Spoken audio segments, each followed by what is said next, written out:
তো ঢাকা শহরে আসলে ছোটখাটো কাজ করার জন্য আমাদের খুবই দুর্ভোগ পোহাতে হয়। যেমন সামান্য এই ফ্যানটার একটা জাস্ট বেয়ারিং ভেঙে যাওয়ার কারণে ওইখানে মনে করেন যে 150 টাকা দেওয়া লাগছে। তো এই শহরে আসলে একটু দক্ষতা থাকলে আর একটু ছোট কাজ যদি করা যায় তাহলে মনে হয় আহ জীবন পরিচালনা সহজ হয়। তো এই আরো একটা জিনিস আমি দেখাই যে এই ছাতাটার বিএমডাব্লিউ ছাতাটার একটা মেইন প্রবলেম যেটা হলো আপনার এটাতে এইখানে লক হয়ে যায়।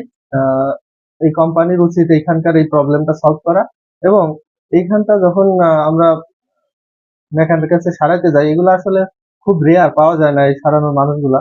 তারপরেও যখন সারাইতে যাই দেখা যাচ্ছে যে সামান্য একটু কাজ 50-100 টাকার কমে এরা করে দেয় না। তো আমি বলতে চাই যারা এই ছোটখাটো কাজ করে আমাদের আত্মসম্মান বা এই সোশ্যাল স্ট্যাটাসের দোহাই দিয়ে আমরা যে আহ, এই কাজগুলোকে ছোট করে দেখি, এগুলো আসলে উচিত নয়, কারণ প্রত্যেকটা পেশার মানুষই এই সমাজের জন্য প্রয়োজনীয়। তো আমি মনে করি এই পেশাগুলোকে আমরা উদ্বুদ্ধ করব।